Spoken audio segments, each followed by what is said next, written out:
Okay, man, are you ready to go? I'm ready to go. Now, come on, now crank this motherfucker up.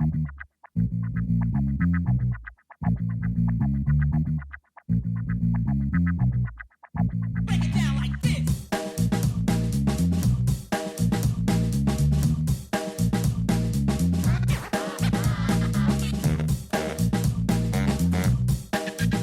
Hello, Internet. Gino, that Pinguino Guillerco here again with another episode of Deep Listens, and today we are going to be discussing Final Fantasy VII Ever Crisis, which is a mobile and PC gacha game that covers Final Fantasy VII, all of it, just as much of it as they possibly could.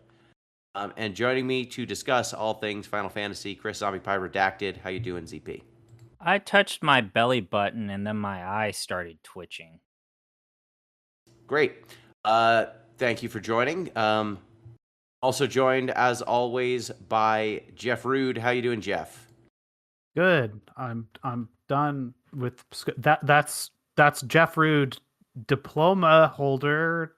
Whoa! Congratulations. It doesn't sound as good as like PhD.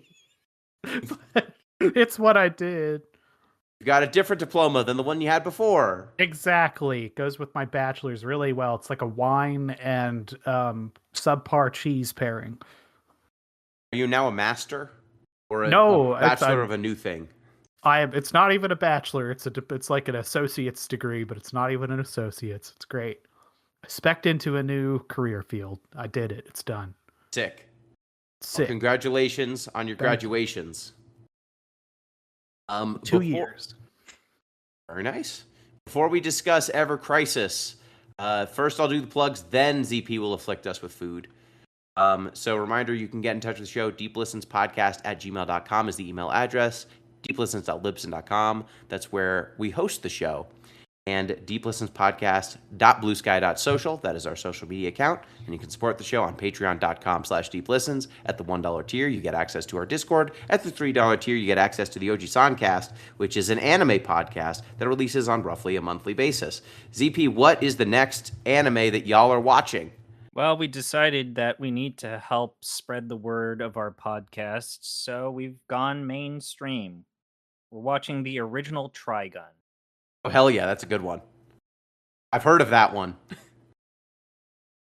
Good call on that. Okay, ZP, what have you got for us? My dad went to Spain. Okay. And España? there's a problem because I did my research on absolutely none of the foods that he brought to me in Spain. I think I'm going to avoid the chorizo because I forgot to check to see if this was pre-cooked. Okay, that's good. Don't eat raw chorizo. It feels like a sausage and it feels dry, but I don't remember if I need to cook this. Jeff, do you have any life advice, Dad? Is it a hard, dry salami? It's a hard, dry salami. That's you're good to go. Okay, so we're gonna eat the Spanish chorizo, which should be fine. You would know. Otherwise, I'll get pork. horrible food poisoning. And this is a rematch of dried salami-like substance. The last time I ate it, you may recall, I forgot to take the covering off. Yeah, you're gonna want to peel the casing off. Okay, so cut it and then make sure you get at the casing. Peel it and then cut a slice. What, Gino? I got the food. I forgot to get a knife. So give me a minute. I'm glad look, Jeff, it's improvement. He's going to get a knife instead of saying, I forgot a knife, and then biting into it like it's an apple or something. Bonkin. Just hit his head with it until it breaks open. Wait, now I'm tangled up in my cords. Ah! Okay. Guy lives alone, everybody. Okay, wait, shit. This expired. Oh. What? When? How recently? 03/30/2020. Oh, no, wait, 2027. I thought it said 2026. Okay, you're good. Okay, so this is Spanish chorizo, which, as anyone who knows thing about Spanish cuisine, you're not actually supposed to eat paella with chorizo. It's normally rabbit or hare with vegetables. Also, seafood chorizo is fairly rare unless you're in one of the coastal cities. If you go to Madrid, you're probably going to want to order just a standard paella. Don't be Jamie Oliver and put chorizo in it and then also like regular ass sausage and call it authentic chorizo. Don't be a dick. Oh, yeah. I'm holding this at my crotch as I do this. So it looks like Satanos's wanker. Oh, wow. This is red. Like actual red. So I actually have two foods. I should tell you the other darkness that's here. Yeah. What is the other darkness? So, okay, I'm gonna send in the pictures, and this is gonna be great because it's gonna be compelling content. I'm actually peeling the casing that you guys gave me a hard time about last time I ate a sausage. But we're just trying to help you. Okay. God, my fingers are getting coated in this red shit. It's good. It's like that's super grease. oily. It's delicious. That's the flavor particles. Okay. So I'm like holding the plastic down like I'm eating a fucking popsicle, a meat popsicle. I would describe that a different way. Okay, let's eat it. Uh-huh. All right. How would you have described that, Jeff? A chorizo Yeah, coming out of a tube. I'm taking a bite of sausage. That might be a better way than sucking on a meat popsicle. That might have been a better way. Pretty good. I bet it's good. Is this a spicy chorizo? Like how hot is it? It's more turmeric, smoked turmeric. Okay. Okay, this is not like I've had like spicy Italian sausage before. That can get pretty hot. And chorizo can get hot, but not all of them are. Would you say that you would put this on like a charcuterie board? Would this go well with cheese? I absolutely would. This is perfect for that. Okay. What kind of chorizo is this? What is the brand name? Chorizo Vella. Josefina. Chorizo Vella. Jose Lito. Fecha de consumo. 33. 2027. Nice. That looks like, that looks like a good sausage right there. I'm seeing the picture right now. Wood. There's good marbling in the food channel. This is good. Because it's authentic, it has a lot of oil. Holy shit. Good. My hands are coated. Which is clearly a sign that it was made authentically and to assuage Jeff's concerns. Yeah, this thing is rock dry. So that means that it was either smoked or pre-smoked before drying it out. So it's cooked. That was good. I'm going to give that a 4.5. I think my only complaint is obviously the oiliness of it. Okay, now the darkness. Okay. My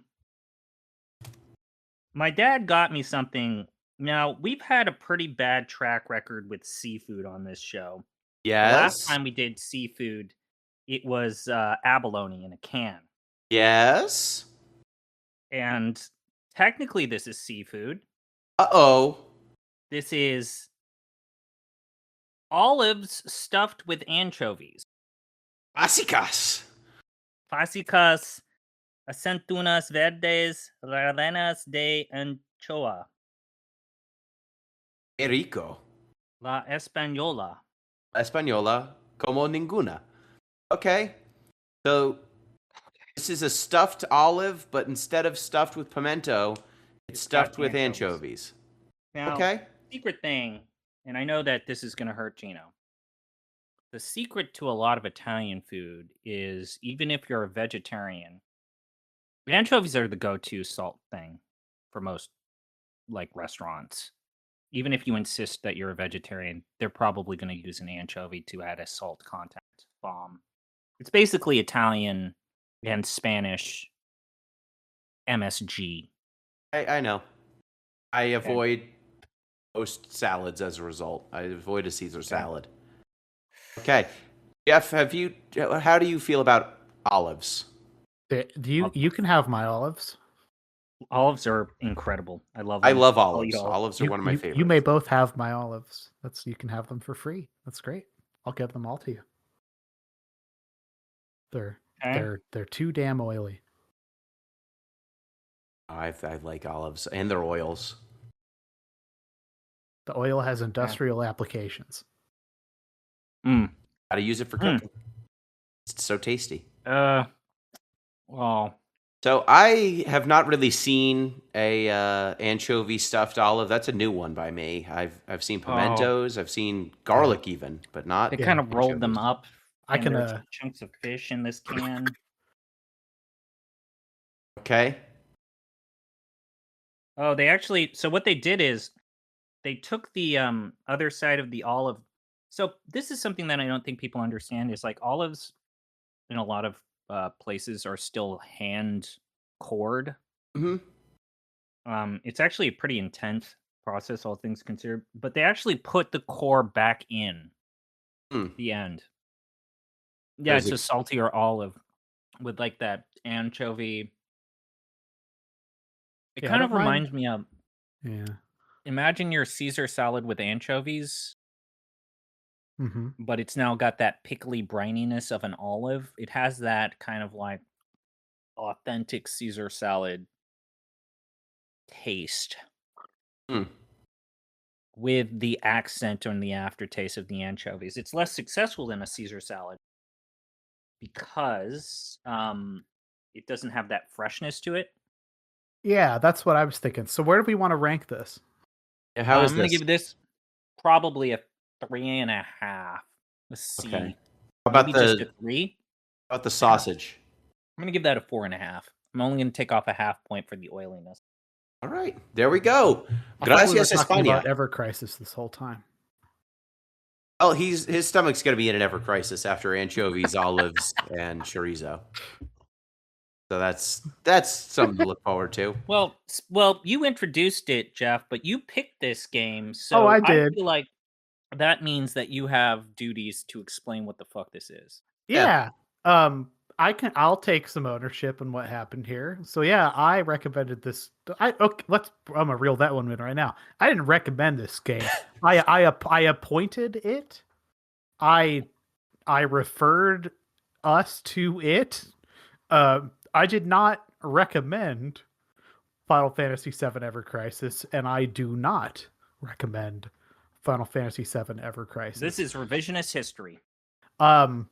Dear glorious leader Stalin. Yeah, so this is a game that you can play for free, question mark asterisk, on your phone or on the sole place you can buy games legally anymore, Steam, the only store. Don't look for any more, it's just that one.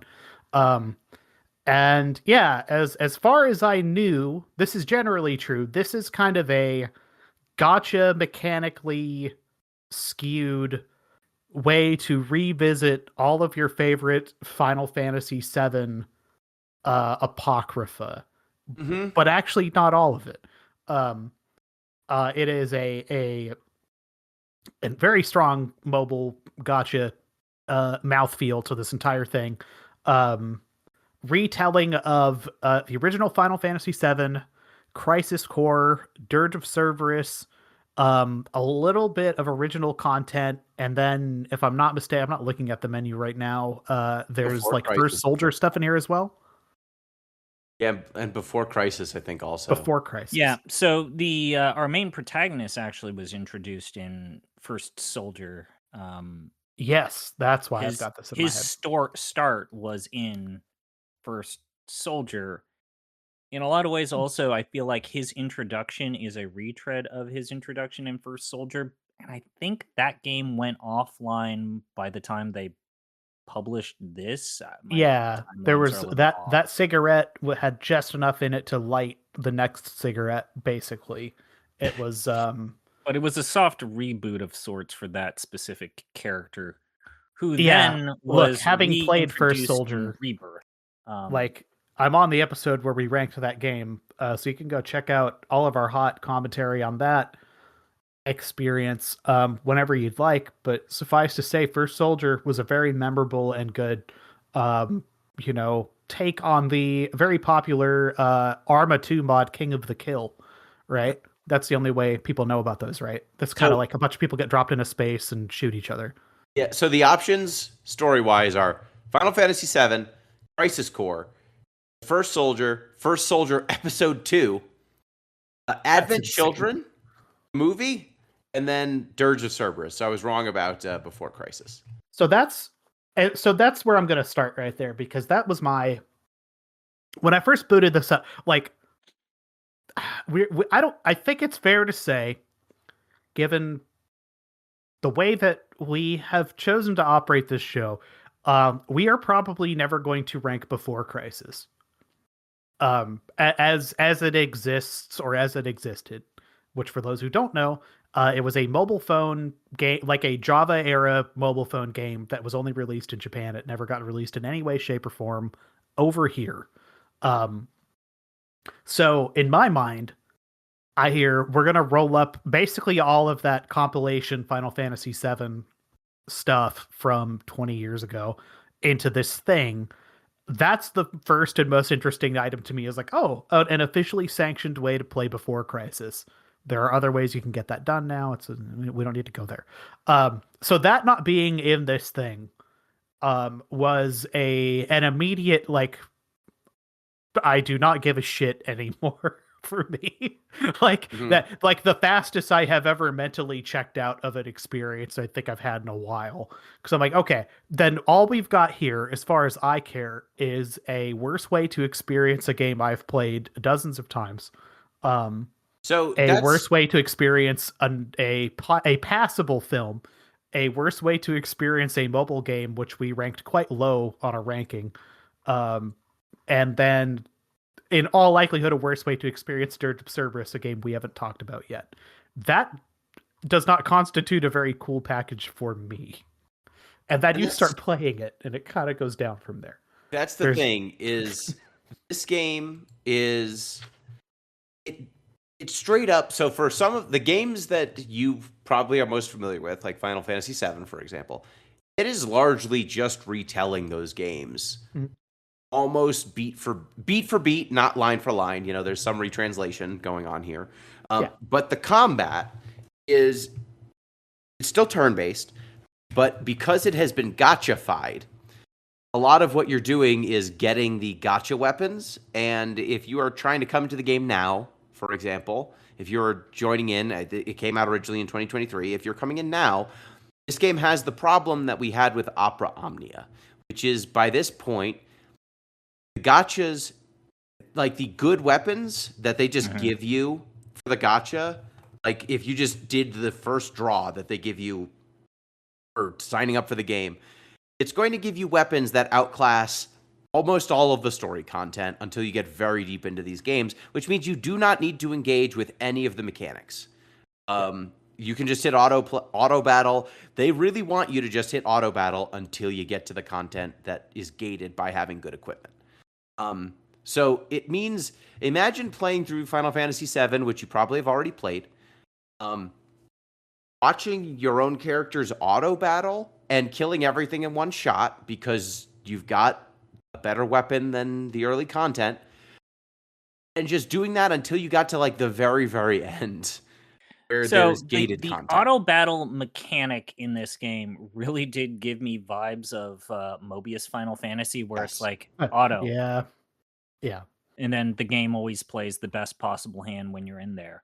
Now, the problem with this game is you really do need to do grinding, because if you don't want to sink money and get resources, in particular the usual gacha crystals to spend on costumes and level ups, you have to basically have the most optimal handful of fights and repeat them ad infinitum until you can reach level caps that allow you to complete the story missions. Like, the order that you really want to do things is unlock as many story missions as you possibly can with your limited resources or your timer considered.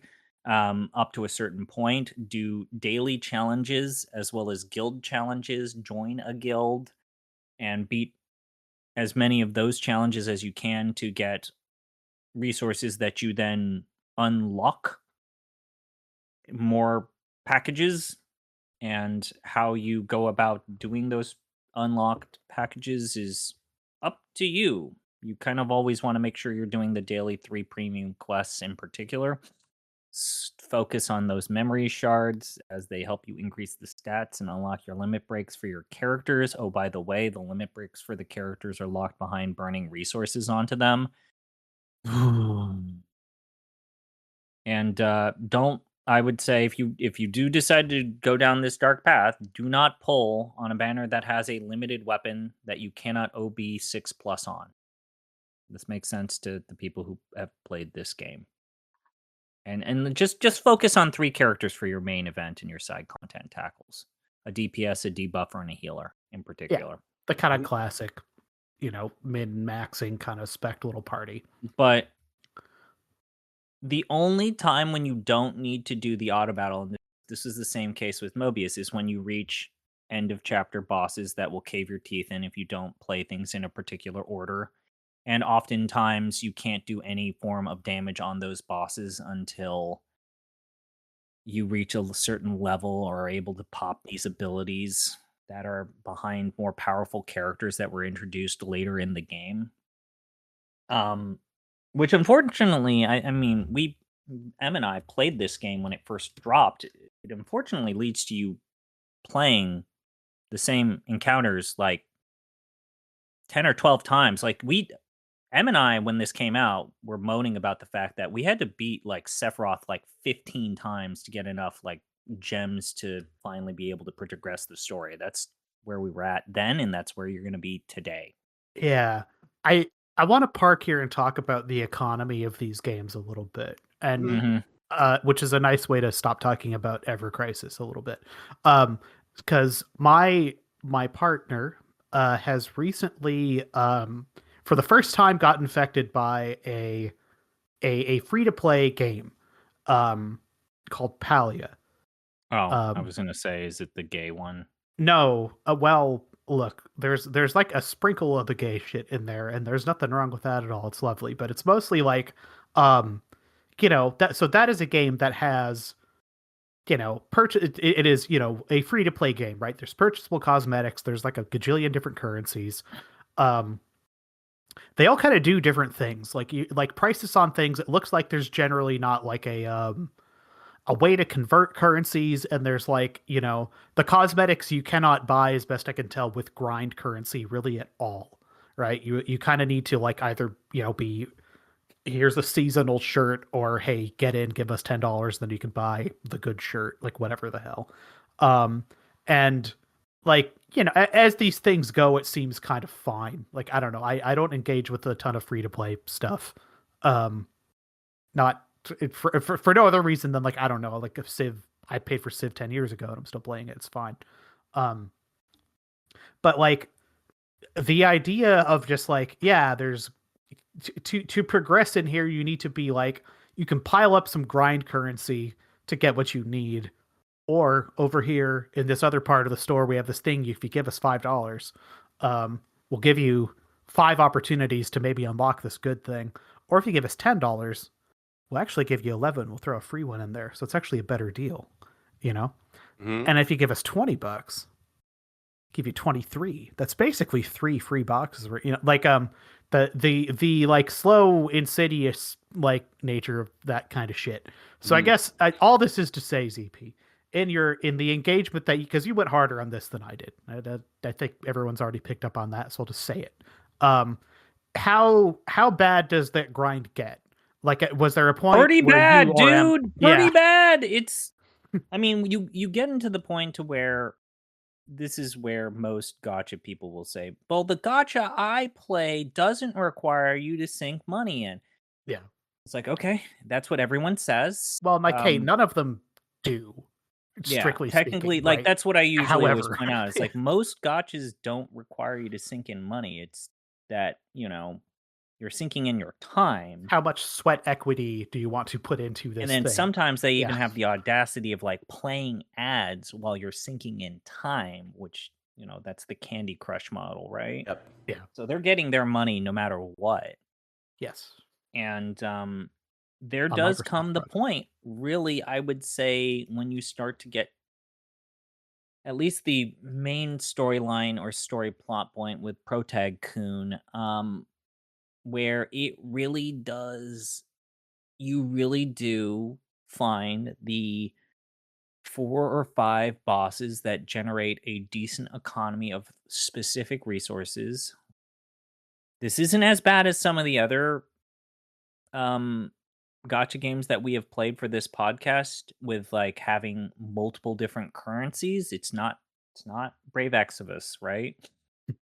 But it's not the best either. There are multiple currencies here that you have to spend and manage and like do mental calculus for, right? Mm-hmm. So you need to like kind of figure out what are the different things that give me the best economy for each of these devices or each of these little trinkets. And that leads you to figuring out, okay, I'm going to do this boss for this currency, this boss for that currency, and eventually I'll be able to burn those currencies for card packs that give me cards that I then need to level up to get to par. And then you start to endlessly. Something that I think you didn't talk about, Jeff, is when you play these games, they grind your face into the ground in making you realize how stupid you were in how you spent your resources prior. Yes. They always So remind like, oh you shit. of, Yeah. hey man, remember when you had 500 crystals and you spent them on fucking Kate Sith? Dog, you are so dumb. Now look at this new sparkly character that you've never seen before that's 1,000 times better. You're like, oh. Fuck, man. Yeah, and that's the thing is like this game, it's a sensory overload installing this game for the first time. And Oh, well, I mean, that's a different issue. So, like, yeah.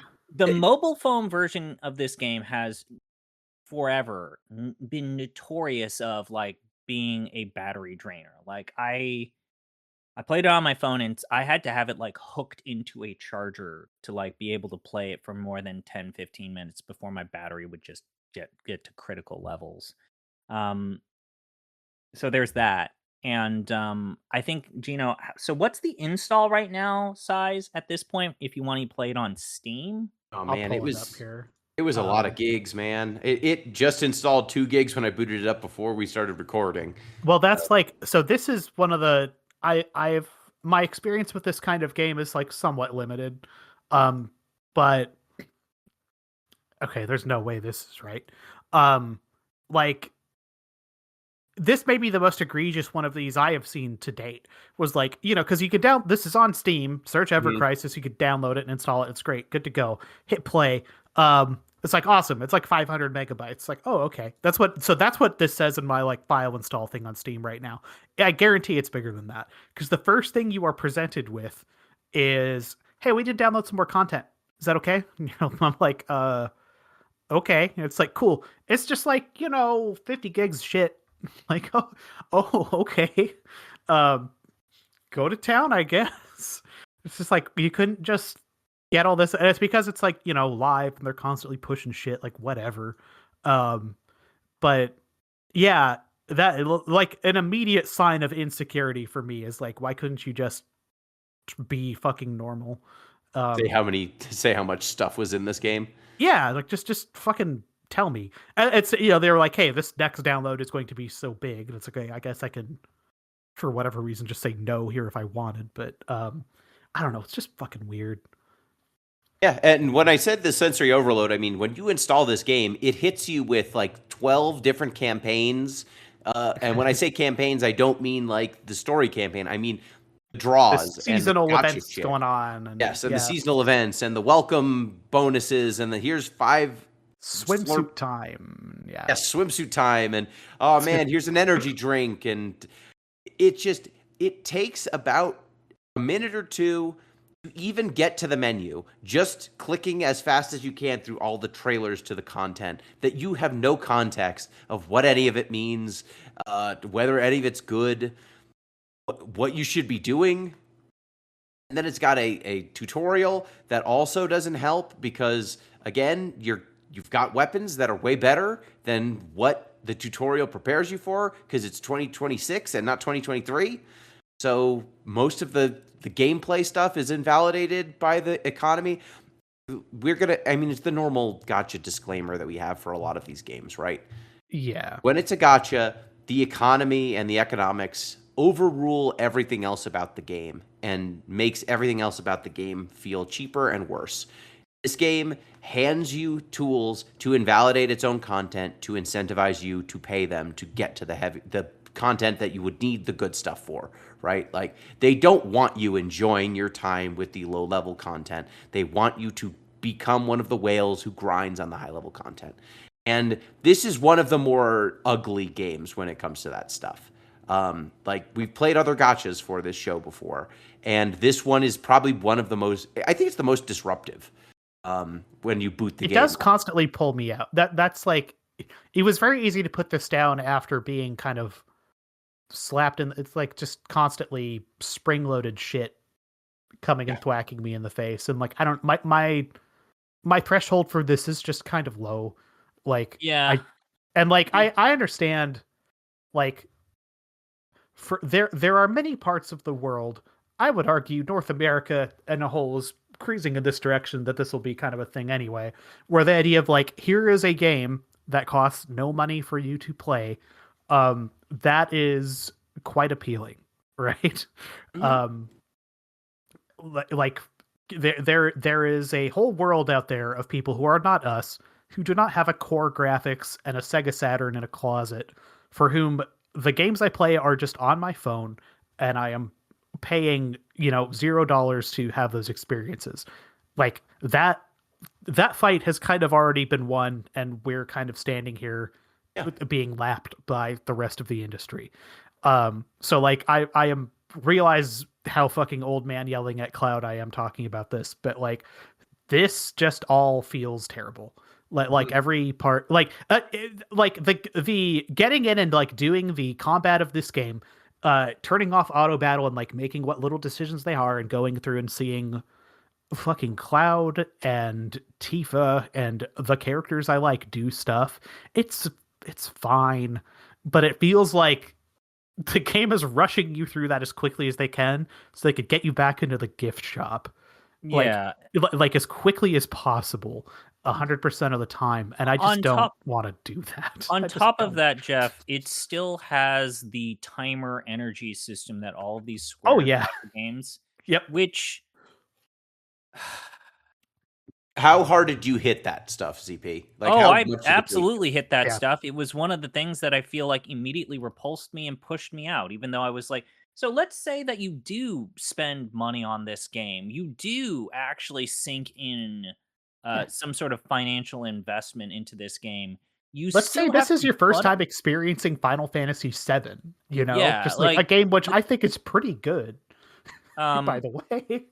Even then, I approach this game as a free gamer. I'm not getting, I just feel like I didn't get a fun experience, but I kept trucking because there were some weird story moments that I kind of wanted to see, like, okay, you weirdos, someone cares about these compendium characters, these expanded universe characters in a way that I actually kind of fuck with. And now that I kind of know what the terminus is for these characters, it's like, God, I have to see this train wreck. Jesus Christ. But stuff like, you need to stay up for 1 more hour to reset the timers popping up. Just fuck that. Fuck that. So, like, just fuck it. Like, what if you did spend money on that? And you're still going to pop off something that says, well, look, buddy, come back in about it. Do all fun stuff. Now, there are obviously like free quests that don't expend energy that you can then do and stuff. And you can even use your financial money if you want to get around those resets if you can. But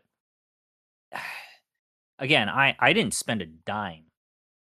And so it's like like the whole idea that I need to play something for like a 10-15 minute burst, then put it down, wait an hour, then pick up my phone again to play it for 10 to 15 minutes, put it down, wait an hour or so, and then do that again. Who has time for that? I don't have time for that. And as much as I am kind of like grateful, I think it does make sense that they're releasing some of these mobile gotcha games on Steam. Like the that format is even worse on the PC Yeah. because it's like I guess I got to close this executable and just like write some outlines for blogs or articles or like pay my interest payments on loans or file my taxes. Then I'll come back in an hour to then be able to do all of the stuff that I know that I need to do to prepare the story. And when you're turning that back on, I'm assuming you're also getting slapped in the face with like, you could come into the gift shop if you wanted to. There's stuff you could buy. You booted this game again. Figure we may as well let you know in case you forgot. There's a sale where you get you want to dress up. You want to put the ladies you want to put them in a swimsuit. Yeah, you want to see this one? A swimsuit. You want to get them in a swimsuit. So, ZP, you played the content that is actually somewhat new, right? Like Yeah. Final Fantasy VII, Crisis Core, Dirge of Cerberus. A bunch of this stuff is, like you said at the beginning, Jeff, it is playing through almost exactly beat for beat a game that you could have played 20 years ago or 30 years ago in some cases, or close to it. And if you have already played that, it's probably better than what you're getting here. And they charged you for it once instead of every single time you try to open the game. So chances are you don't want to do that. But It First sounds Soldier, fucking nuts when you put it that way, Like, yeah, right? But First Soldier doesn't exist anymore. So there is some content here that is novel in that they tried to make a different gacha that failed. And so now the only way to do that story is this. And some of this content ostensibly ties into other Final Fantasy VII expanded universe stuff because that's the only game that Square Enix makes anymore is Final Fantasy VII. So Yeah, so so which story do you want? start wherever you that think is the most interesting. You played the 7 recreation story, Mhm. right? Yes. Okay. So I spent the least amount of time with that story. Is it just a shot for shot recreation of the 7 story? As far as I got, yes. And then I was like, Yeah. well, why the fuck am I playing? Oh my God, I can't Okay. believe I'm playing through. I can't believe they remade Final Fantasy VII, but worse. So I completed the Crisis Core story and I did most of, if not all of, the First Soldier story because it's like, well, I don't want a shot for shot remake of this shit. And for those that are wondering, because I know when you hear Crisis Core, this is the compilation of Final Fantasy, which means Zack fucking dies. Okay? So they didn't fuck that up. Zack fucking dies at the end. Okay? Spoilers. So spoilers. God for that. This still respects the one goddamn thing that this team did that was good prior to the remake that I think is still one of the best storytelling pieces that Nomura has committed to an actual fucking self-wankery game, which is the death of Zack in that game. But it's basically going over the events of, Crisis Core, which is a weird choice because they literally just made a Crisis Core game, which isn't perfect, but it does the same thing, but better.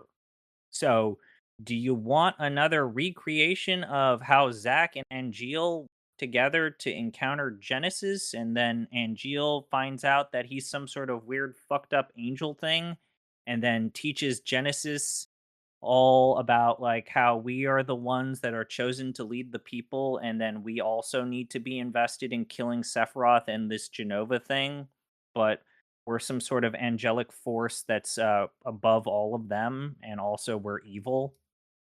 Because that's what they do, and similar to Ever Crisis, I mean Crisis Core Hmm. Reunion and Crisis Core OG, it culminates with you telling those two to fuck off and killing them.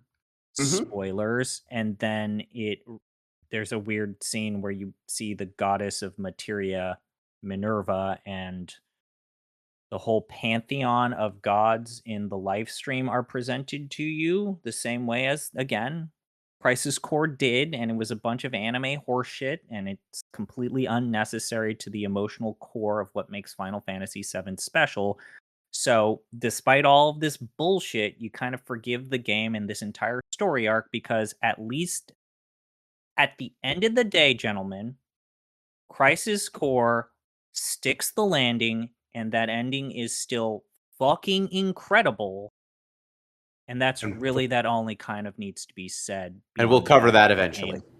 despite the fact that that game kind of sucks to play in its original form, and the remake gets rid of some of that slot machine shit, so is that it's not like the most overwhelming cacophony of bullshit, but all of the anime horseshit stuff is still in the story. So it's an abridged version of Crisis Core when they already did a remake of Crisis Core that tells that story without removing every bit and piece that you kind of want to see. So that was weird. That was It's really weird. it's all weird. It's The all weird. more compelling one for me is the fact that they did a First Soldier retelling, Yeah, because it's genuinely lost media at this point. it's You know. genuinely lost media, and this is a spoiler. Glenn makes an appearance and is a pretty big focal point in Reboot. Jeff knows what I'm talking about. I'm sorry, Gino, that we have to say this, but for all of our purposes, we will merely say how Glenn goes from First Soldier to Rebirth is the whole point of the story of First Soldier, and this being the only mechanism in which you can now get that scaffolding and why it's a big deal that he reappears, you got to play the gotcha game. And it's the same general plot beats, but oddly enough, it's fewer seasons, and so it's a quicker experience. So I kind of like that. Um, Glenn is a member of Soldier, obviously. He is a PO type, which means he's an experiment that has Mako injected into his blood supply. Okay. Which to a degree, like, I we're gonna have to talk about this at another point, but so the problem therein is the same problem I have with literally everything they've done with Star Wars post Episode 3, which is you made you have the first thing present the world as living without the Force, and in the case of Final Fantasy VII, without magic, because the technology people that run the big monolithic force that runs the world has won, which in Star Wars is the Empire. Now you're doing this ancillary story of how we get to N Terminus, and you keep presenting all of these other people that survived this purge.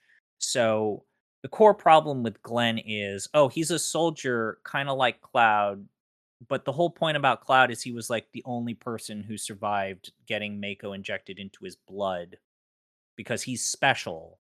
And you keep introducing other people who are able to do the same thing as Cloud, so you're belittling his whole arc to a degree. But hey, there's this random guy named Glenn who also could do that. I gotta say, imagine you've got Sephiroth and Angeal and Genesis, and then you've got these other guys, Glenn and Zack.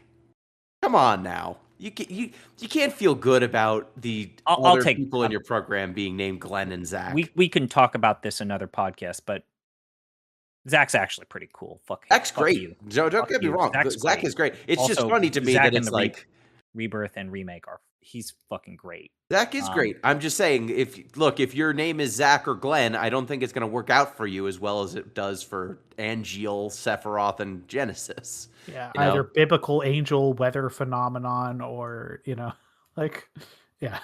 Hi, this is Derek. Like Derek's not going to do well. Not going to end out well for Derek. My buddy Gladys over here. Exactly. Gladys is powerful. I wouldn't fuck with Gladys, but you know what I mean. Mm-hmm.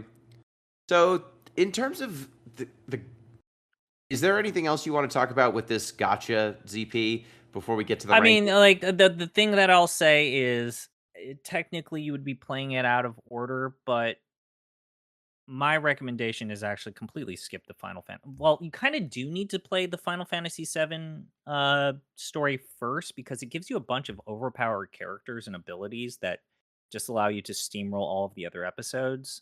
Mm-hmm. Like once you get Cloud, once you get Aerith is surprise. Hey, Aerith is the best healer. What? Fucking breaking news. Aerith is the best healer. They said it couldn't be done. They said it couldn't be done. Aerith is the best healer. And yeah, man, like, do you want to know how Glenn doing a genocide is what allowed Sephiroth to help Rufus justify a war against Wu-Tai? And that's why Wu-Tai got its ass kicked. Wow, he did a false flag attack? Yeah. God, I'm so... Do you want to learn about, like, Viceroy Seraph? No, I don't. He's a Wu-Tai guy. And then Glenn has to, like, he gets corrupted and they end up in the Temple of the Ancients.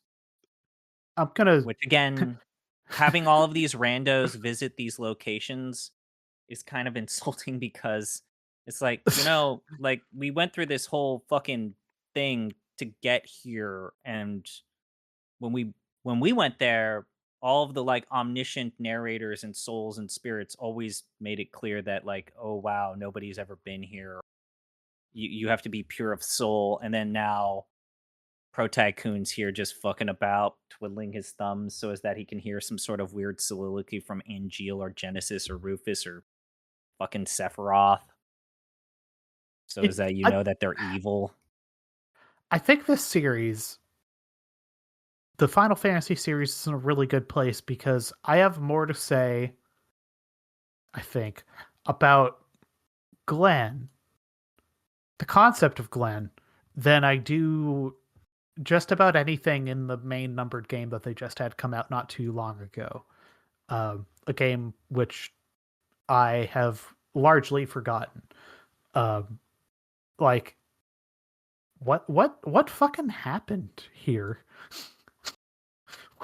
What happened to this series? So I think that what you have is you have people who are fans of their own, who are high on their own supply, or they're fans of their own work. And, Nomura, for all his faults, Nomura has made it very clear that he loves these characters. He loves the aesthetics of the Turks. He likes Rufus because he likes the people who are in Shinra. He thinks they're cool. And this man has, again, for all of his faults, he has a vision of depicting these characters and depicting this story. And he has not been very transparent, Jeff, about what he always wanted to do with this reboot remake timeline. But boy, howdy, he knew what he was doing. And so my take on gotta this, give him props for the fact that he has a vision, and he's going to will force it on you. His vision by hook or by crook. He will show you the glory. He will show you such delights. Do you see? It's like George Lucas saying, like, it's like poetry, it rhymes. It really is. The thing you got to remember is every Nomura project, if it goes on long enough, becomes Kingdom Hearts, where he just keeps adding more secret societies and more secret societies with outfits that are fun for him to draw and design. And it just keeps getting more insular and circular in its designs. And Final Fantasy VII, unfortunately, it has survived for too long in the grips of Nomura. And so this is where it goes. You get blends. I'll say this though. To his defense, he clearly loves these characters. Oh, totally. He's not He doing loves this drawing them. maliciously. No.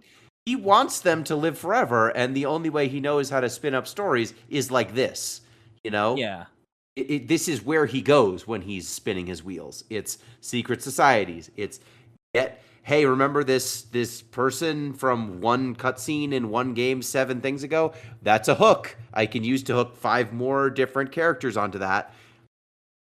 It's Bleach, if you get what I mean, ZP, from like an anime perspective, no, right? I'm not disputing that. It's Bleach. It's Naruto. It's like we need. There's a new village or something, and it's got 12 new characters who are named and have cool powers that I can explain. You know, this Courtyard Squad, you're going to care about 12 different members of this one subgroup that we didn't talk about before. Yeah, I get what you're saying, but again, my comparison to George Lucas still stands. And as I've kind of joked with Jeff, it's like, I'll take the George Lucas vision of a universe or a world or setting that you have fallen too in love with to where you're not able to critically analyze what your contributions are. I'll take this versus, say, the soulless corporate mandated Bob Iger version of it, which, look at what Star Wars is today. Look at where Star Trek is today. When you don't have people that love the product, that's what you get. You get the Emperor back. I don't want the Emperor back. I guess the only question I have then for Jeff, that, do you want the Emperor back? Well, too bad. We got the Emperor back. Palpatine's back. The only thing I want to say here, ZP, to just kind of push back a little bit, is for most of these games, when there are remakes or remasters, I usually say, well, okay, the original game still exists. People can go back and play that.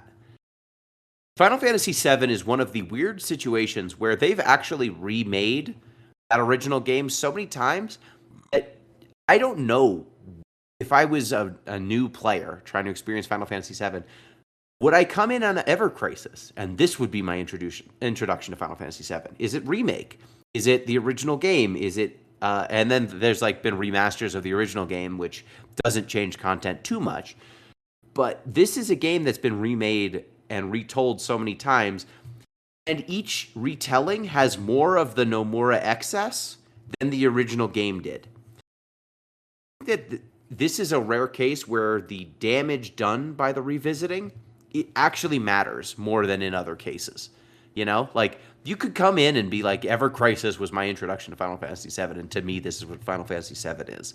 And it's just a worse experience for you, right? In all likelihood, than it would be had you come in when we did with the original game, or you come in with remake and you truly don't realize that it's been up its own ass so much more than the original game ever was. You know? I think it's an interesting question. It's an interesting thing that's unique to this. This came up when I said I was going to do a podcast, and like Gabriel Cantor made the point of like, yeah, I stopped playing it when the game kept telling me I had to wait an hour for stuff to pop up. But I am continually reminded of this fact whenever I go to Giant Bomb or Nextland or even Jeff Gersman's Discord. And I'm reminded of the fact that every single time we see a trailer for Rebirth or like what the next game is, Placenta Birth, whatever the fuck, every generation is different. And we need to get over the fact that, Gino, you grew up with 7, 8, and 9. And those are the games that brought you in. And even maybe brought you into the whole JRPG genre. Jeff, I don't know which game sold you on Final Fantasy, if it was 4 or 6. But That was a wave of fans that got brought onto this franchise. I got brought into this franchise because I did a death pact with Gino, and then my end of the bargain I never really followed up on after he bitched and moaned about Mist and Riven.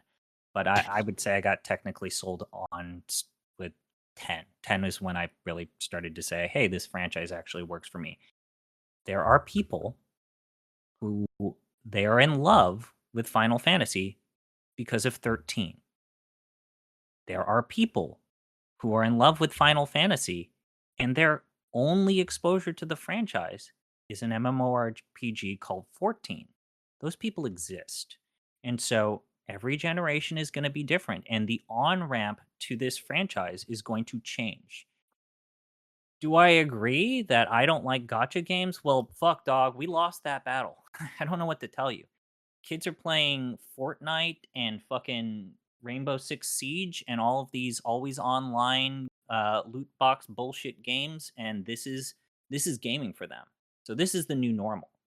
And so if this is how you opt people into what I think are better and more responsibly designed games, I agree with both of you in that this is an exploitative and dysfunctional format for introducing people to what I think are classic and seminal works of art. However, kids today don't think that they're being exploited, and I think that that's on governments and regulatory bodies to make that clear. But we ain't getting that anytime soon. And yeah, what do you say to the generation then that says, no, yeah, actually my favorite protagonist is Lightning? What do you tell them? That's tough, man. Their attitudes about what they think is a good on-ramp and what they want out of the franchise is completely different than all three of us. And you know what? I'll say this. We didn't like 13. No. None of us did. But those fans deserve a remake of 13. Absolutely. Those games run like shit. And like the best way to play 13 is to pray that Microsoft continues to stop prolapsing their hardware division and hope that they give a shit about backwards compatibility. Like that's the best way to play 13. Have that Like, installed on a series X. Genuinely. Right now. Yeah. They deserve better today. So I don't know, man. It's like, what's a fucking video game? I stopped and read, this is slightly off topic, but Jeff, I think I've talked about this, but I stopped and read Jeff Gersman's Halo Infinite review yesterday. I think about that review a lot. What is a video game? Yeah. Like, how do you introduce any franchise to a new generation? That was like, how do you introduce a franchise that's more than 5 years to a new generation? Like, what do you do? I don't know. Like, what's a video game? Yeah, that's fair. How do you introduce Final Fantasy, Gino, to the Fortnite generation? And then you look at Expedition 33, you look at the state of Persona. Like, people are making turn-based RPGs. They are. And the previous remake and Rebirth, Square will tell you undersold. I don't know what to tell you, Square. You made it a fucking console exclusive on PS5. Of course it sold less. What did you expect? So, just to answer your question on how do you introduce it, I do think it's interesting for the purposes of introducing someone to 7. I think 7, it's dated in how it looks, right? How it plays is somewhat dated, but look, I mean, there's still Persona, right? Like, there's games that are coming out. I mean, Clair Obscur is a turn-based RPG. Like, you can do turn-based combat. Mm-hmm. You could remaster it and fix the graphics up, like up-res it, release it kind of how it was, just, except running well and looking a little better. You probably could. That could be a path that you take. And that's to some extent what this game does with its Final Fantasy VII story, to a certain extent, right? Like, that's what it's kind of doing. Yeah, I'll say to that briefly, to play on that, for what it's worth, I actually kind of like I don't really like the way the game, like the combat looks fine, but the way they kind of landed on a sort of chibi, sort of evocative of PS1 graphics to retell that original game. I actually kind of like the look of that. Mhm. Like I think if they had made a game for me and just done that, and then like there's something to a baked in audience that would probably buy, here's a slightly prettier version of Final Fantasy VII that also has a slightly touched up script, you know.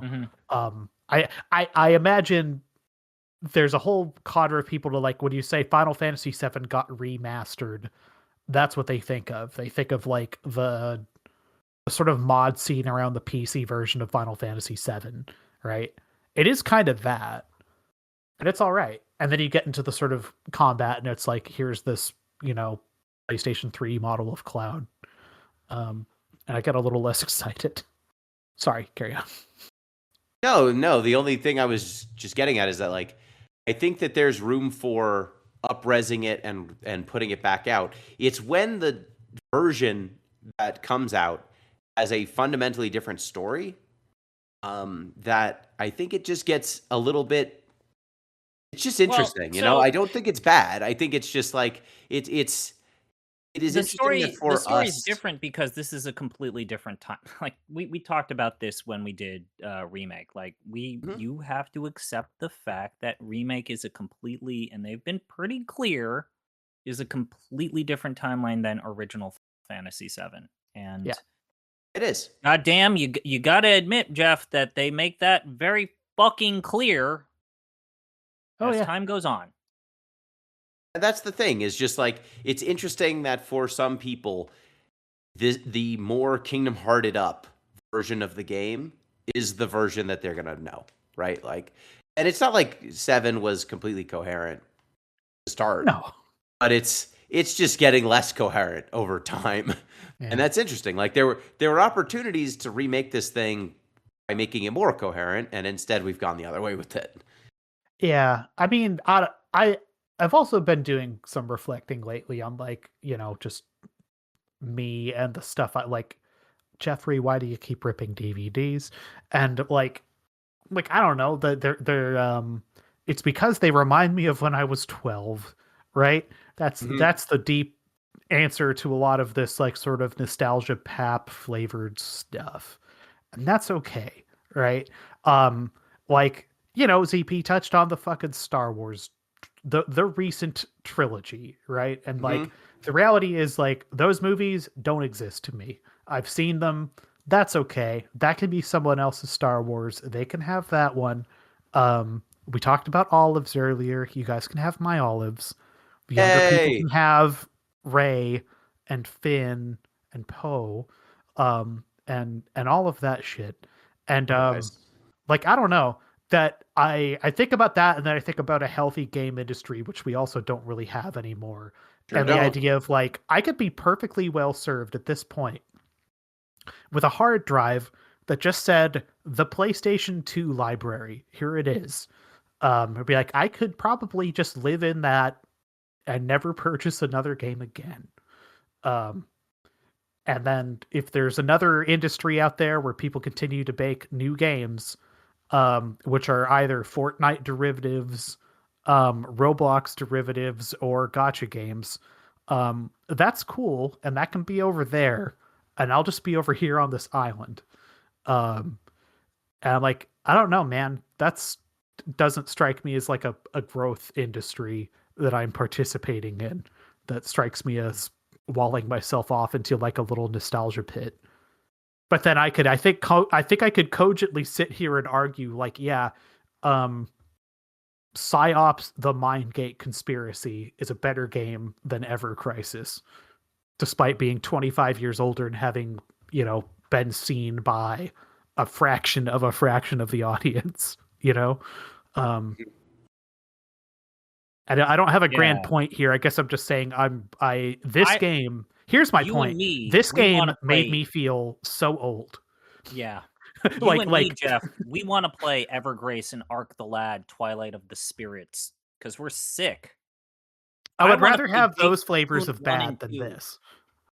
You know, like, I'm not even saying those are bad, but like, I don't know, the way that those are compromised products is more familiar and less off-putting to me than this thing, which again is just cannot help itself but try to sell me shit when I, in theory, have already paid the price to like get in the door, which was free. Like it just feels shittier.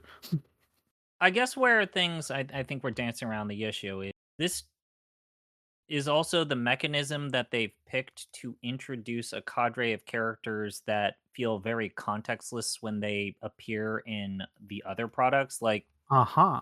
in particular, Glenn. And Jeff Yep. knows where I have to be careful here. So, Jeff, when you feel like I'm saying too much, in the case of Glenn, he makes no fucking sense if you don't play his game in this, or if you did not play First Soldier, which is a choice, definitely. Yeah. We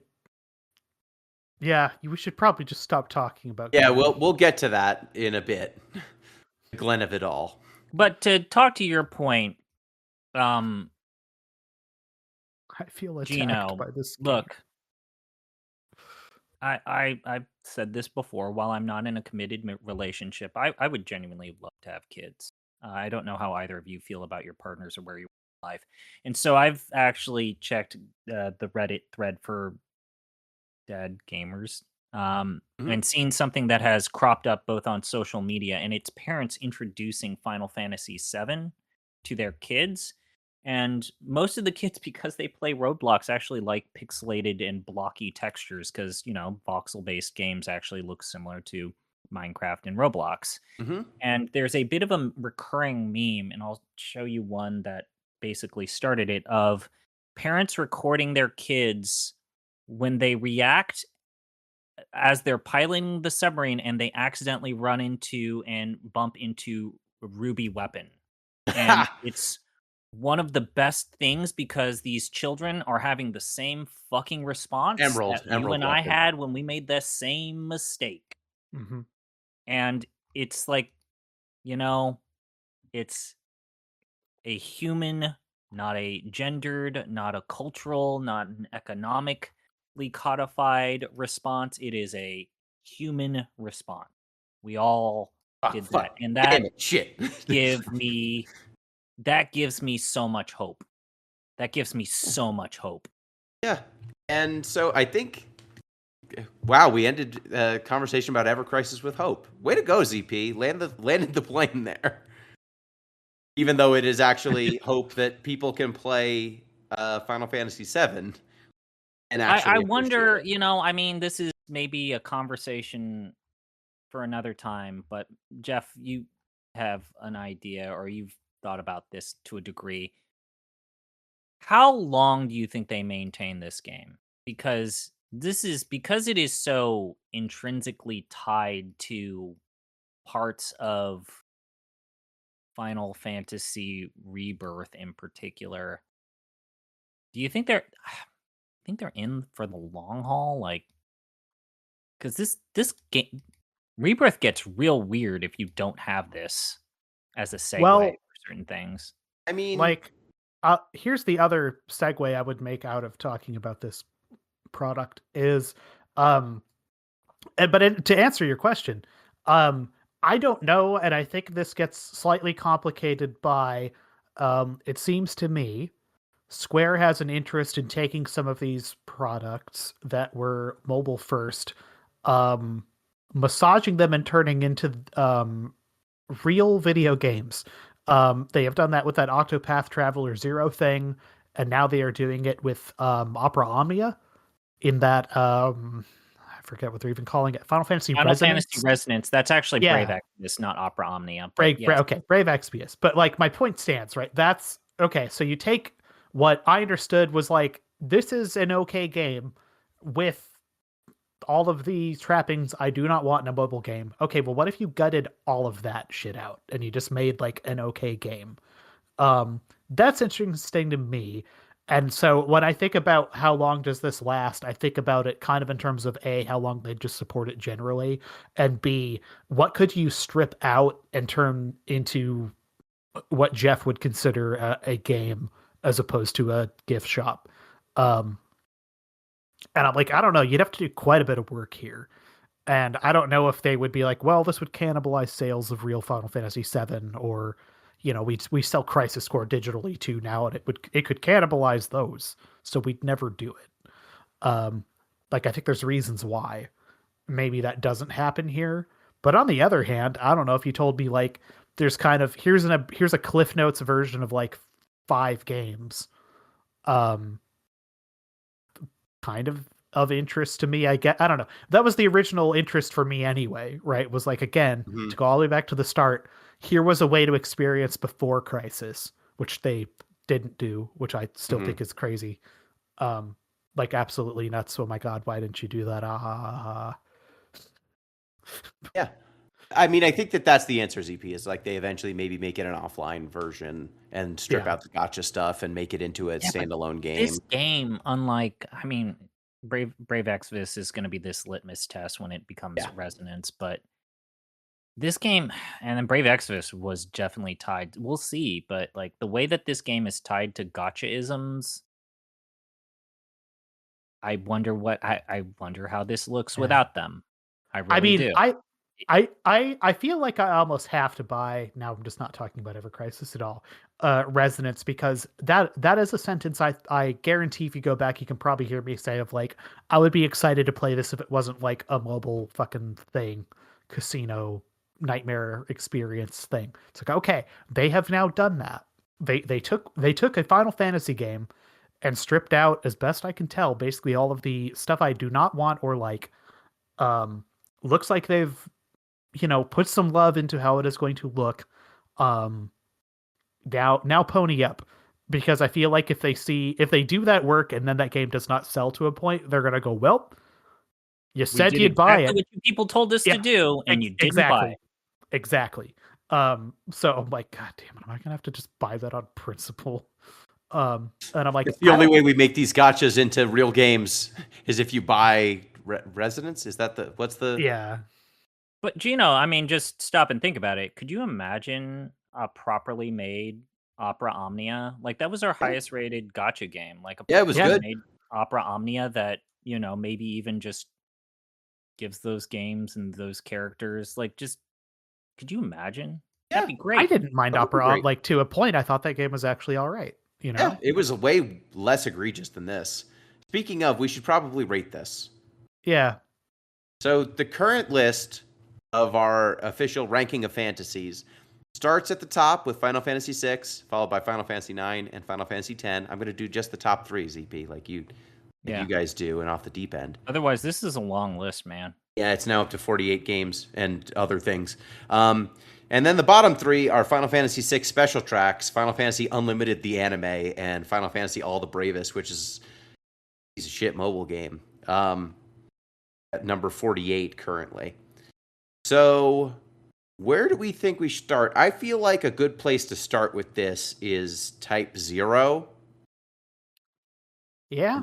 44. Yeah, I guess so. List. Or Brave Exvius itself at 45. It's better than Brave Exvius, I'll say that. I think it is better than Brave Exvius. Is it better than Type 0?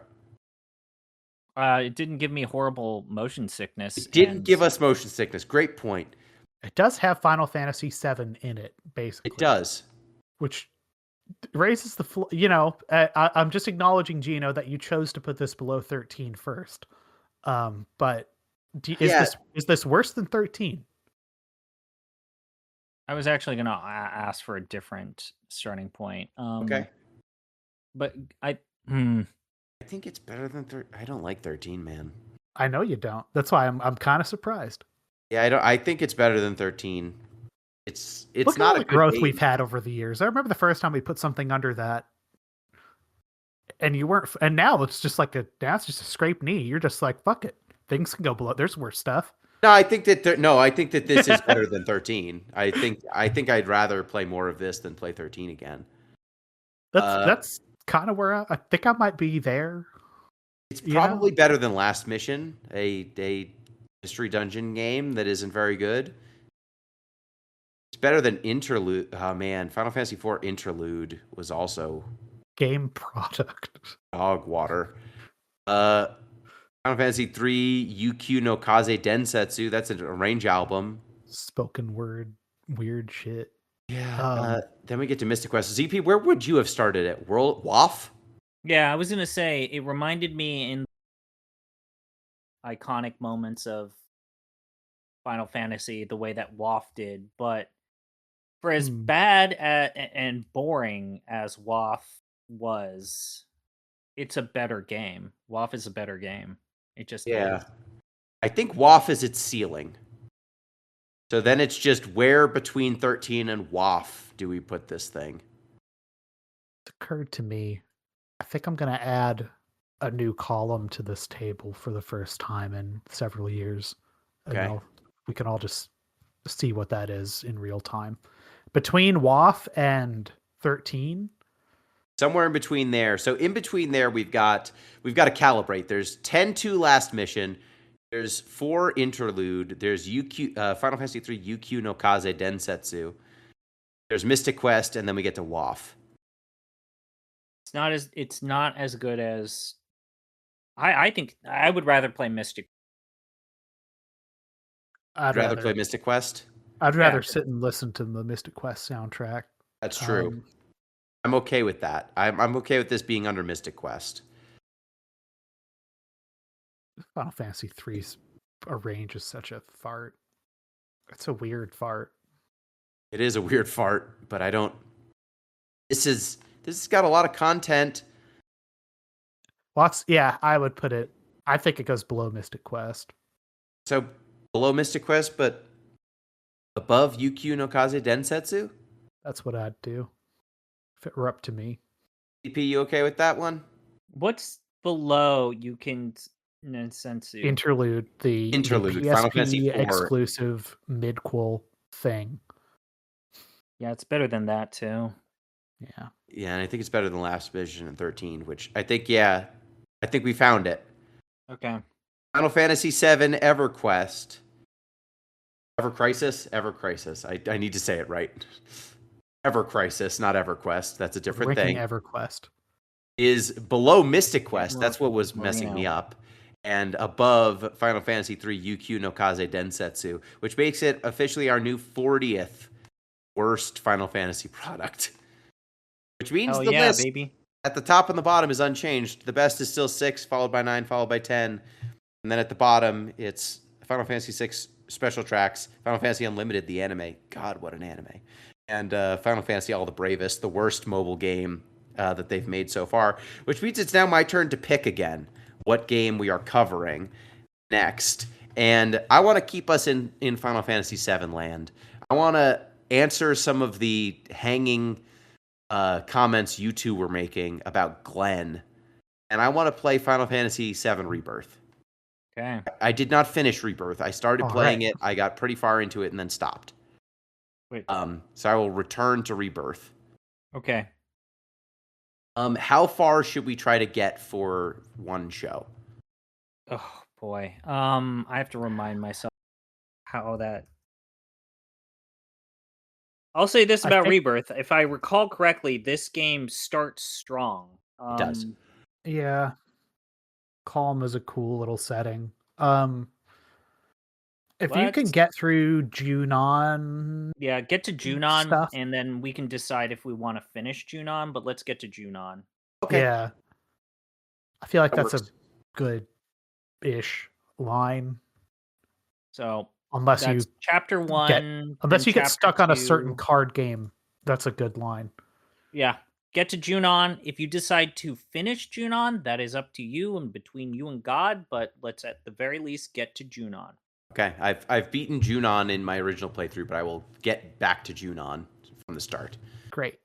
Okay, next up, Final Fantasy VII Rebirth, and then we'll not be playing Final Fantasy VII games for a bit and play something else after that, I think. Thank you, ZP. I'm always here for the Final Fantasy. One day, have we settled if we have to actually play Urguys? Have we actually definitely settled that do. debate? Okay, so I guess, let me try and end on another fun note, because apparently we're going to... Why did the farmer join Shinra? Why? Because he was promised land. Why Why are there no chocobos in Chocobo Forest? Why? Because the Moogle that lives there is Mene. Thank you, Jeff. Thank you. And thank you, dear listeners. Reminder, you can get in touch with the show at deeplistenspodcast@gmail.com. That's our email address. deeplistens.libsyn.com. That's the hosting site of the show. deeplistenspodcast.bluesky.social. That's our social media account. And you can support the show on patreon.com/deeplistens. Till next time, Where peace. does President Shinra keep his armies? Where? Up his sleeveys.